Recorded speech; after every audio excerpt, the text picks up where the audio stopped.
Welcome back to Kleppers Corner, the show where we take today's news, wring it out, and see if there's any sanity left in the soggy towel. Spoiler, there's not. It's September 15th, 2025, and today's headlines are basically one giant international stress test. Israel is escalating war while simultaneously nuking the peace talks. The U.S. is reeling from the assassination of a right-wing celebrity turned political figure. America and China are playing chicken over TikTok and tariffs. The Federal Reserve is about to pull a financial lever that could blow up your retirement account. And because the world loves multitasking, we're also sleepwalking into a global health collapse. Strap in. Or don't. It won't help. Segment 1. The Middle East at a precipice. Israel's two-front escalation. So Israel has officially decided that if you're going to blow up peace talks, why not literally blow up the people in the room? Over the weekend, Israel launched a strike in Doha, Qatar, the place that's basically been the Middle East's customer service desk for ceasefires. Qatar has been the go-between, holding everyone's angry phone calls like, yes, please hold while we transfer you to Hamas. Your estimated wait time is until the next airstrike. Netanyahu's government didn't just slam the door on negotiations. They set the whole house on fire while the negotiators were still inside. Killing Hamas leaders? Sure, Israel has done that before. Killing a Qatari security officer on Qatari soil? That's like punching the bouncer at the club you're already banned from. And Netanyahu isn't even denying it. He's proudly taking credit like he just dropped a surprise album. Israel initiated it, Israel conducted it, Israel takes full responsibility. Cool, Benji. Maybe save that energy for your Spotify Wrapped. The U.S., meanwhile, got about 5 minutes notice, which is just long enough to panic, but not long enough to stop anything. Trump called it unfortunate, which is like calling a house fire a warm light source. Israel, of course, is gearing up for a full-scale invasion of Gaza City, home to 200,000 civilians who already live in famine conditions. Because if history has taught us anything, it's that leveling a city always solves extremism.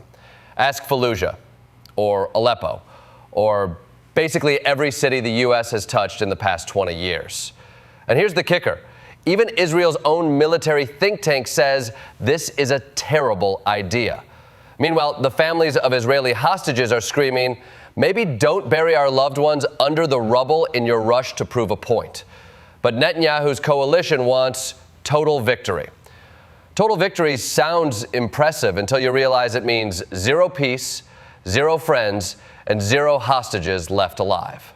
Segment 2, a nation in shock. The assassination of Charlie Kirk. Back home, America is still processing the assassination of Charlie Kirk. Yes, the founder of Turning Point USA was killed during his American comeback tour in Utah. He was on stage taking questions when a rooftop sniper cut him down. And no, this isn't the setup to a grim joke. This is the kind of thing that makes everyone's political fever dream feel one step closer to reality. The reaction split faster than a bad marriage at a Vegas chapel. Republicans called it a political assassination. Democrats condemned the violence, but quietly prayed, please don't let this spiral into a civil war. We already booked Taylor Swift for the Super Bowl. Trump wasted no time blaming the radical left, declaring Kirk a martyr. And let me tell you, when your brand is already based on youthful rage and persecution complexes, martyrdom is like Red Bull for your movement. Experts are warning this could start a cycle of tit-for-tat violence. Because if there's one thing Americans are good at, it's revenge. We binge-watch John Wick like it's a how-to manual. And with social media fanning the flames and AR-15s available at the mall, we're basically a powder keg with Wi-Fi. And it's not just America.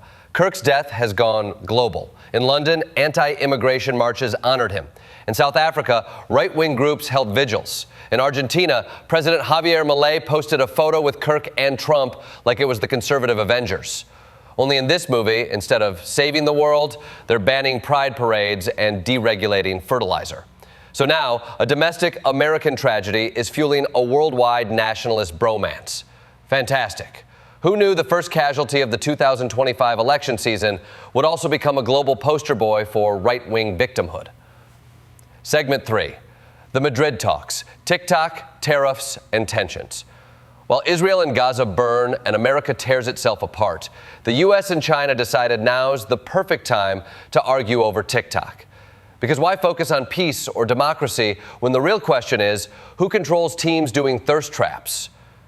Madrid is hosting round 4 of U.S.-China trade talks. On the table, whether TikTok will be banned if ByteDance doesn't sell it by September 17th. Because apparently, the entire future of democracy hinges on whether your For You page shows puppies or propaganda.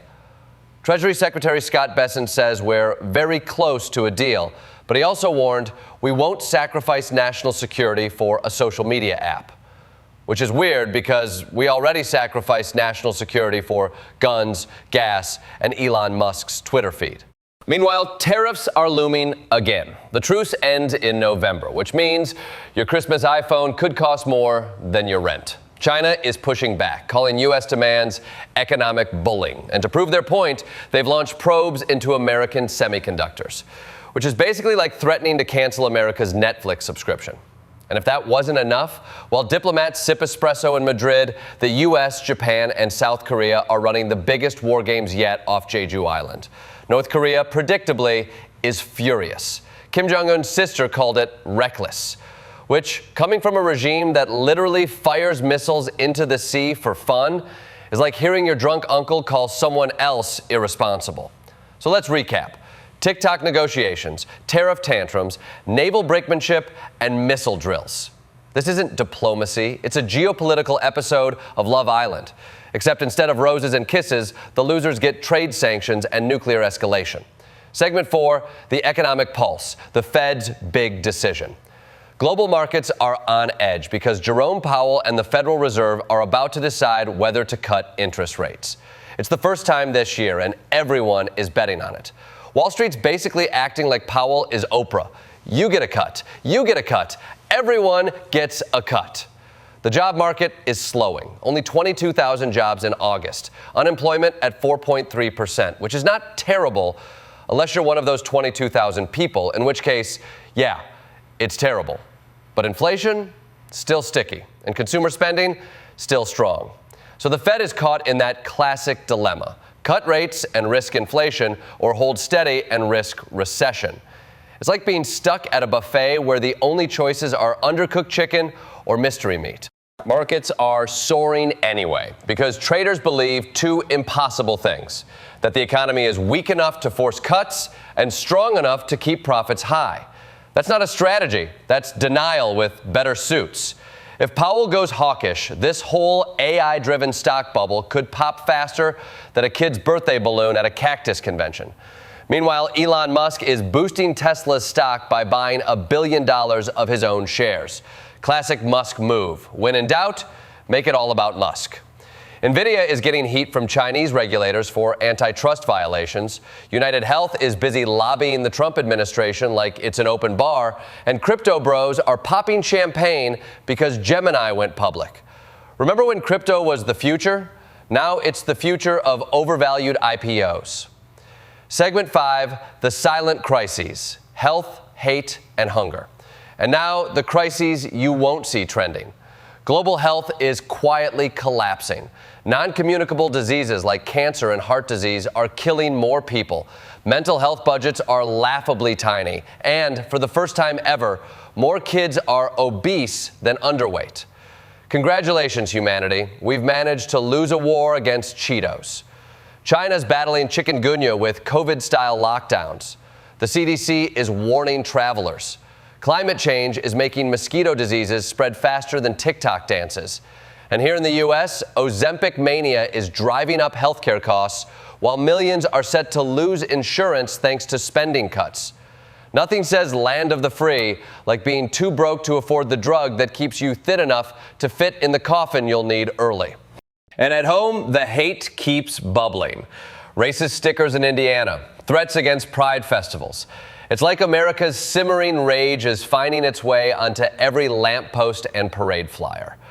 Local leaders are scrambling to put out fires lit by national politics, proving once again that what happens in Washington doesn't stay in Washington. It trickles down like acid rain. So there you have it. Israel is blowing up diplomacy. America is grieving and radicalizing at the same time. China and the U.S. are weaponizing TikTok thirst traps. Jerome Powell is about to gamble with your 401k, and our health systems are collapsing under the weight of fries, mosquitoes, and Ozempic. Welcome to September 15th, 2025, where every crisis is interconnected, every solution is complicated, and every headline feels like the trailer for a dystopian Netflix show you don't want to binge but can't turn off. This has been Kleppers Corner. Stay sane, stay sarcastic, and remember, if the world feels like it's ending, at least you don't have to pay off those student loans.